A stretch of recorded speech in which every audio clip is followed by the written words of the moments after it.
tragedy strikes, accidents happen. Be there when the calls come in. It's back-to-back episodes of Rescue 911, next on Discovery Health Channel.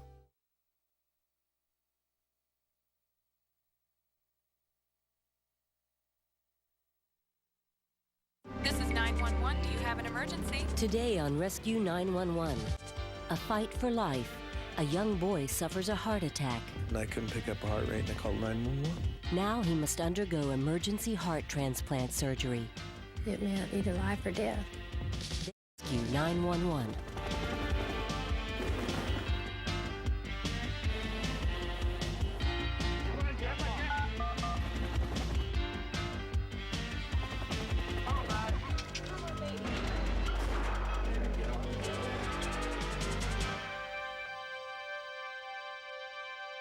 We usually take for granted that the people we love the most will always be in our lives. So when Mickey and Kathy Dart of Alpine, Texas, had their youngest child, Mick, they never imagined that he might not live long enough to fulfill any of his dreams. You ready? Good catch, all right. He was a happy little guy. Did the things little boys do. He'd crawl up on your lap, you know, curl up, go to sleep. Count your fingers. It was neat to have a son. But just before Mick turned 3, he began suffering from some puzzling health problems. He started to basically bloat up. His liver was so enlarged they thought he had a rare liver disease or possibly a tumor. It's laid out in a long After 2 days of testing, Dr. David Goff discovered what was wrong. The ability of the heart to squeeze was very limited. And therefore, each time the heart beat, the blood, instead of going forward, a good portion of it actually regurgitated backwards. Now we're shifting to a sort of a donut view. We figured we could probably control everything with medication and that we'd caught it. It's sort of like putting premium gas in your tank when the car knocks. And it may be something that he could probably outgrow as he grew older, his heart gets stronger, things like this, but it didn't work that way.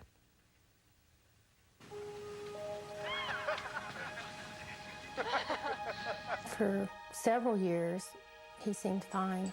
Nick, get out of there. We just tried to watch what he did so he wouldn't overdo. Don't you like it? He said he would slow down himself when he got tired. Mick's sister, Christy, was 10 years older. I was very protective of him because he was a lot weaker and a lot smaller. Couldn't do as much, and the other kids, they had a tendency to pick on him, and you know how kids are. He never complained. He never asked for anything out of the ordinary. Every so often he would get a little depressed and he'd come in and, Dad, why can't I run like the rest of them? I want to play baseball and I can't. And then it got to where instead of jumping on his bike and riding over to the neighbors, he'd walk over. And eventually the air went out of the tires and I just moved the bike to the shop and nothing was ever said. By the time he was 11, Mick was so weak he spent most of his time in the house. And then in December, I was down at the barn unloading hay for the horses, and my mother-in-law came running down there yelling that there was something wrong with Mick, and he'd had a mild heart attack. He'd had a heart attack. By the time Mick was 12, his heart was barely working. He was taken to Texas Children's Hospital to be examined by a team of doctors, including pediatric cardiologist Jeff Tobin. Lay on your back, and if you'd pull your shirt up for me. He was what you would consider really a cardiac cripple. In addition, his arrhythmias, the abnormal rhythm of his heart, put him at very high risk for sudden death. After looking at all the information then, They just came right out and said he had to have a heart transplant. I just kind of went numb.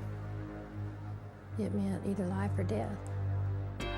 When we continue, once you get on the transplant list, that's when you have your highest risk due to the shortage in donors.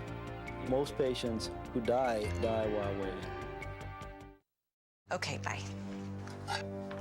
So Jake's having dinner at the Thorleys again. It's the third time this week. Yeah, well, Jake and Max get along so well. Why all of a sudden is he eating there every night? Introducing new savory sauce from Imes. Each juicy flavor contains vitamins and antioxidants to let you spoil your dog healthy. It's time to go home, Jake. You want a doggy bag? That's living in Imes years. New savory sauce. Imes, good for life.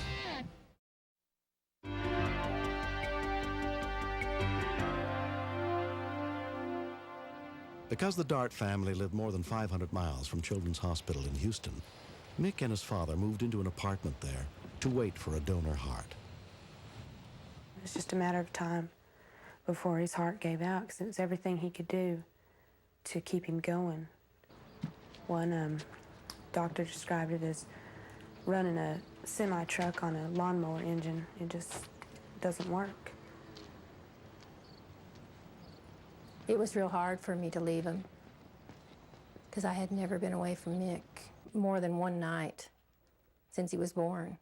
Your mother called last night. She wanted to talk to you, but you were so tired. You got to move up the ladder in order to get one, and we were at the bottom rung right then, and we had to wait.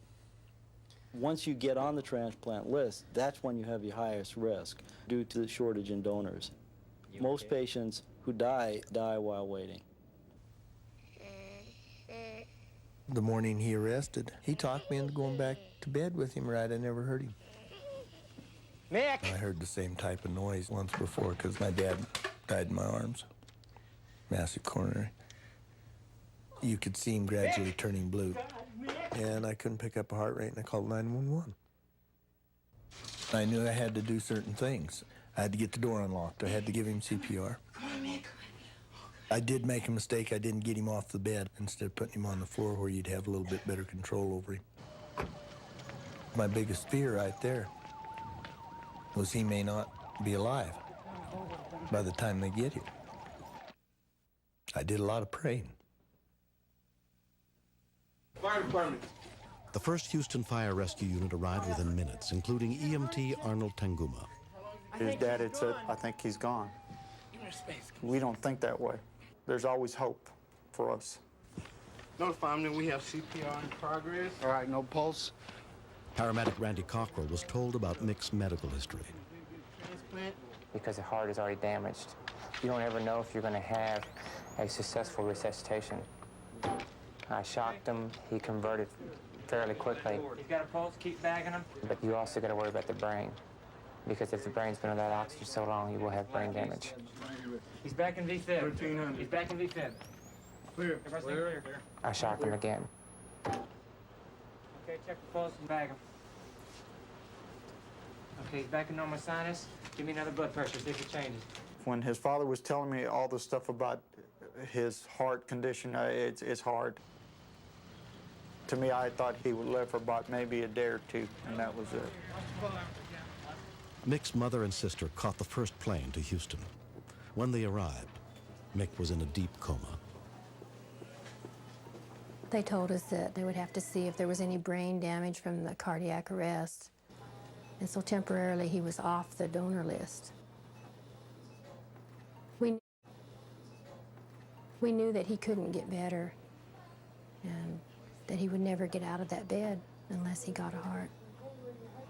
I kept imagining what it would be like to go through a funeral with him, how it would be without him. Because even then, we didn't have him. He was in a bed, and he wasn't Mick then. And they only let 2 of us in at a time, so we just basically did shift work to spend time with him. He knew we were there. He'd squeeze your fingers and respond to outside stimuli more. Fortunately for us, his neurologic state improved to a point where he gets the opportunity to become a status 1, to move higher up on the transplant list. They closed down the ICU unit for about 3 hours. We had gone home. I thought the worst. Dr. Tobin said we were going to surgery, that we had a heart. I grabbed Kathy and I thought I broke her ribs. Because we knew this was, deep down inside, I think we all knew that this was his last chance. Transplant coordinator Julia Price stayed with Mick's family while the donor heart was flown to Houston. You always worry about all the things. Can the plane go down? Will the ambulance have a flat tire? Is the new heart going to fit? And is this going to be a good organ when it gets here? We'll take good care of him now anyway. He knew what was going on. And I didn't want to say goodbye because I didn't want to scare him. I just told him that I loved him, and I said, see you in a little bit. They said, this is as far as you can go. And I looked down the hall, and there's Mick's heart. I had read they bring him in the little cooler. It made us feel a little bit better because we knew it was there and that he was going to have a chance at it. He was fortunate to get a heart donor just at the right time. Actually, I think the real reason he wanted a heart transplant wasn't so much that he noticed all of his problems, but that he wanted to play second base in Little League. I'm very nervous before the heart actually gets going and starts pumping. So we pretty much pace back and forth. If the heart starts, then you're in pretty good shape. If the heart doesn't start, you don't survive.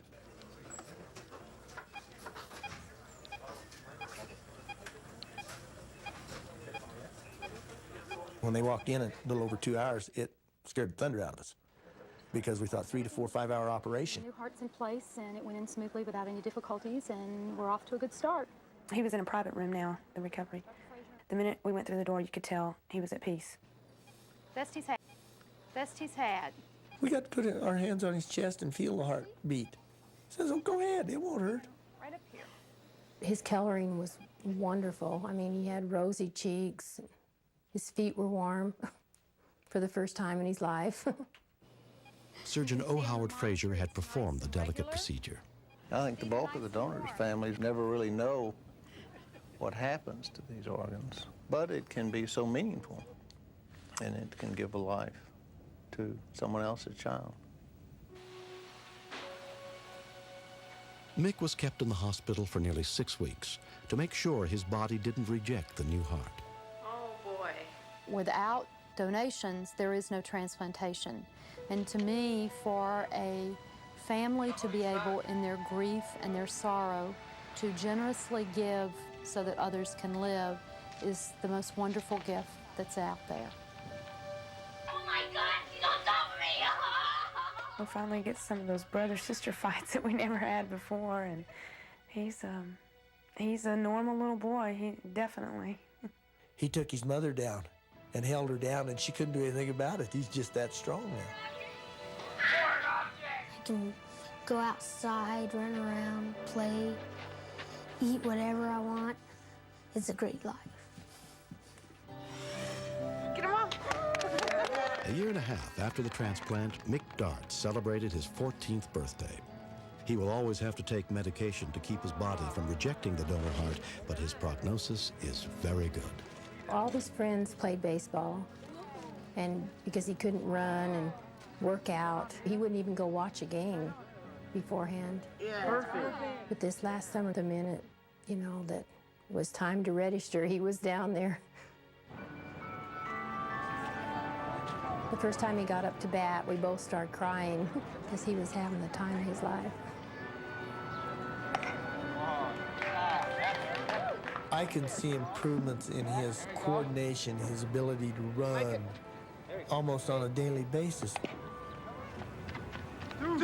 It's still a learning process for him, but he can get in there and pitch, shoot, and growl was the toughest of them, I think.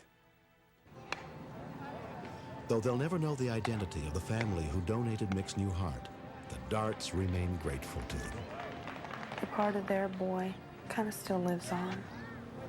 I myself had always said, oh, I don't want to donate my organs. I want to be buried whole, and no, it's very important now. It saved my life. Then it can save another person's life. Because I'm going to donate organs too. Thank you. It's a small word for such a great thing.